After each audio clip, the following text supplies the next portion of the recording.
Qu'est-ce qui dit les amis? J'espère que vous avez la forme. Aujourd'hui, je vais vous parler d'un mode mécanique. Un mode mécanique assez connu déjà. Mais comme je vous parle de mon matériel, et bien, et que je n'ai pas encore fait le tour de tout le matériel que j'utilise, voici aujourd'hui la revue du mode mécanique, le K100. Le voici.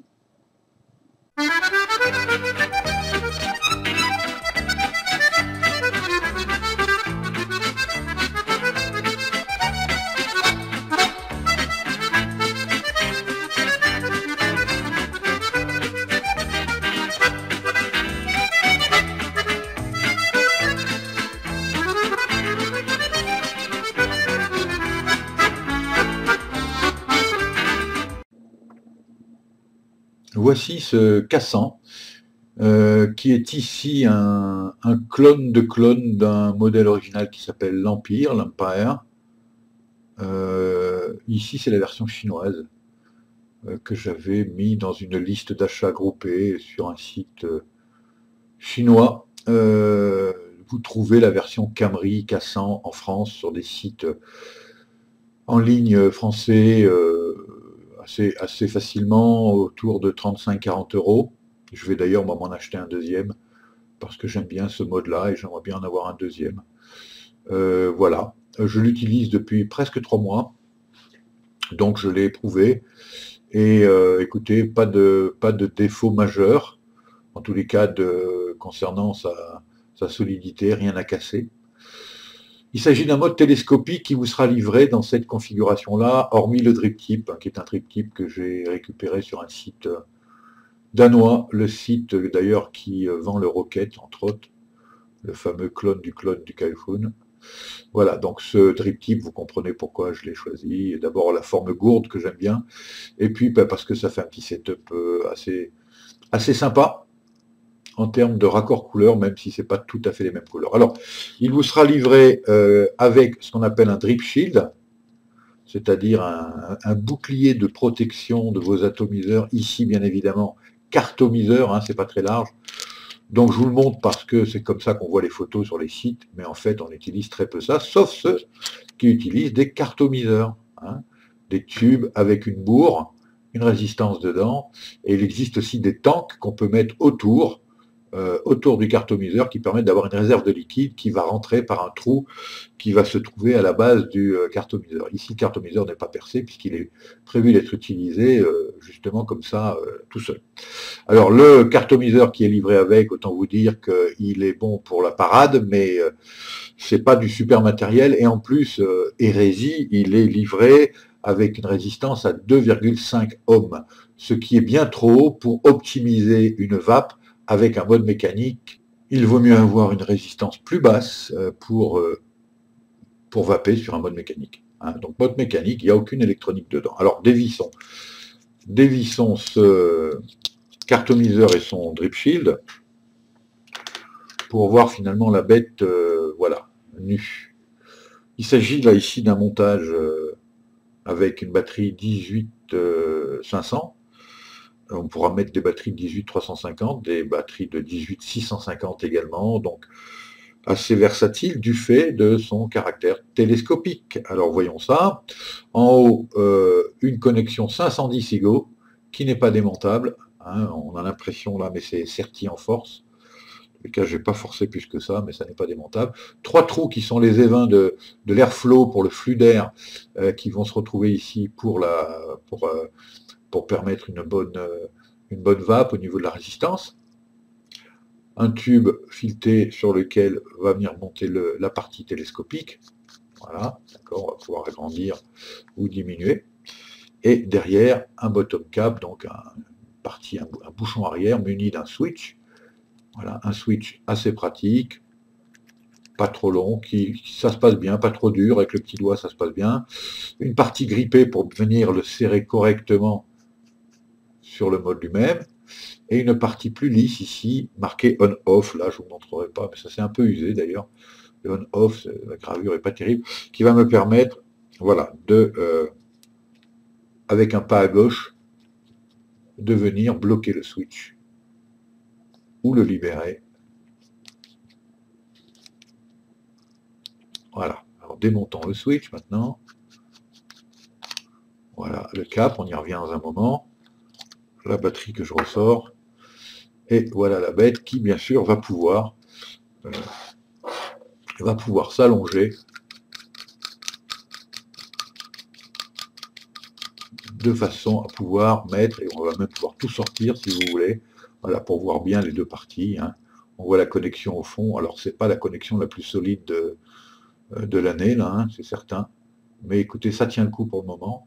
Le filetage est un filetage par rapport à la gamme et au prix du produit, est un filetage tout à fait efficace. Hein. Il y a mieux, certainement. Bon, moi, je l'ai nettoyé, je l'ai légèrement graissé, ce qui fait que, vous voyez, maintenant, on a quelque chose. Alors, on voit un évent ici, qui est l'évent de dégazage intempestif de la batterie. Hein.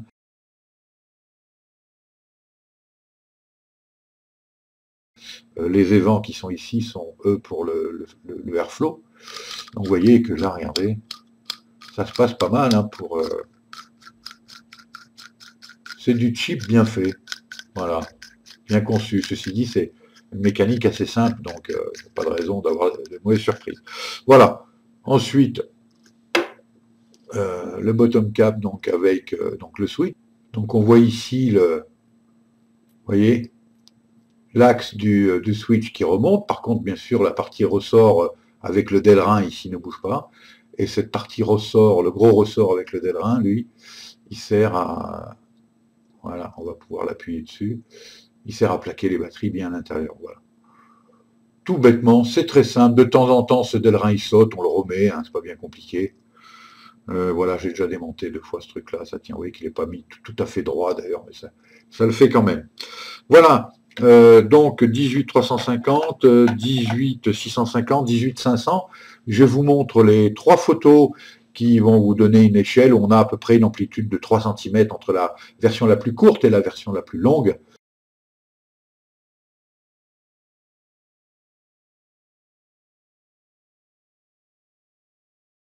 Alors pour ma part, moi je trouve, alors le 18 350 est vachement petit, hein, c'est certain, je vais vite vous le monter là. On cherche toujours quelque chose d'assez compact et discret, mais bien évidemment il y a un autre critère important, c'est aussi qu'on ait suffisamment d'autonomie et de puissance aussi, de pêche. Hein. Donc en 18 350, voilà, je vais vous le montrer avec un setup, avec un atto que j'aime beaucoup, avec ce cassant, qui est le LIGO W, dont je parlerai dans une autre revue très bientôt, qui est un dripper très efficace. Donc vous voyez, ça donne ceci.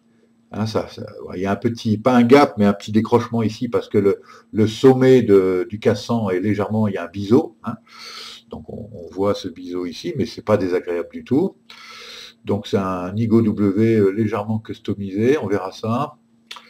Je vais mettre le drip tip qui va bien, et regardez en 18 350 ce que j'ai, quoi. C'est assez mignon quand même. Hein. C'est sympa, si je prends dans la main, vous voyez que voilà, je couvre pratiquement l'atomiseur, d'ailleurs ce qui peut être un problème, si je mets mon doigt sur le trou de l'atto. Donc c'est vraiment petit, compact, c'est très sympa. Le problème, c'est qu'on manque un petit peu d'autonomie, de pêche, voilà, et puis surtout qu'on on va vaper avec des résistances un peu plus basses, donc sur un mode mécanique, et que ça a tendance à venir pas mal pomper la batterie. Donc 18350 bien, mais le critère autonomie et puissance est un petit peu léger. Donc la solution, moi je trouve, c'est de le passer en 18500. La 18550 c'est bien, on a l'autonomie, mais du coup on a quelque chose de beaucoup trop grand. Hein, on va avoir vraiment ici une partie télescopique qui va vraiment être plus grande de 3 ou 4 cm. Donc je vais mettre la 18500, vous voyez que la différence entre les deux, hein, c'est très bien, 18500.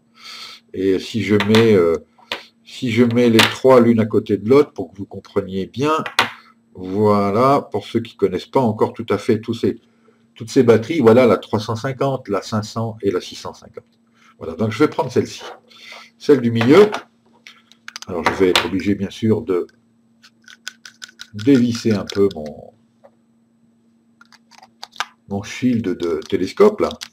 Voilà, laisser la place pour mettre le bouton du bas. Tout ça se met très bien, il n'y a pas de souci. C'est vraiment un petit mode étonnant, quoi.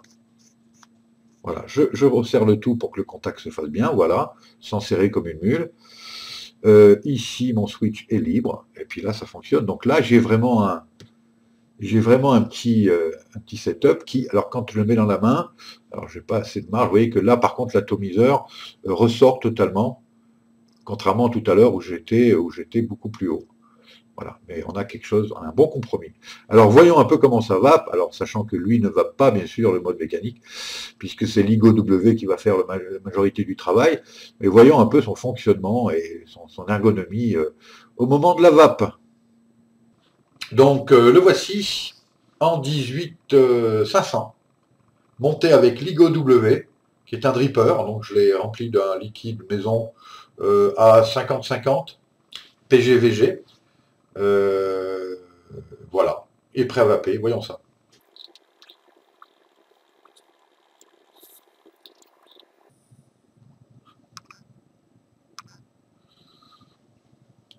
Grosse production de vapeur, mais bon, c'est pas dû au cassant. Il y participe en tous les cas. C'est dû au fait que le cassant est un mode mécanique, et qu'ici j'ai une résistance à 0,9 ohms, on est déjà quand même très bas, et le rapport voltage et résistance me donne une puissance idéale, et LIGO W qui optimise bien, je dirais, la combustion, même si ça n'en est pas vraiment une, en tous les cas, la résistance, la chauffe de la résistance fait la différence. On a donc ici un mode compact, assez solide, que j'utilise quotidiennement, pratiquement. En ce moment, c'est un de mes setups préférés, ça. Hein. Et voilà. Je le conseille. Bon petit mode méca. D'ailleurs, il est assez réputé. Vous trouverez pas mal de revues sur ce mode.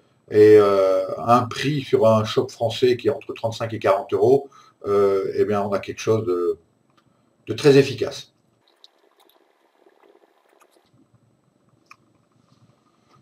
Voilà, là, si je souffle sur la caméra, forcément, ça donne une impression de nuage dans la pièce. Je mets la protection du switch en place et je vais pouvoir le reposer sans problème, le ranger.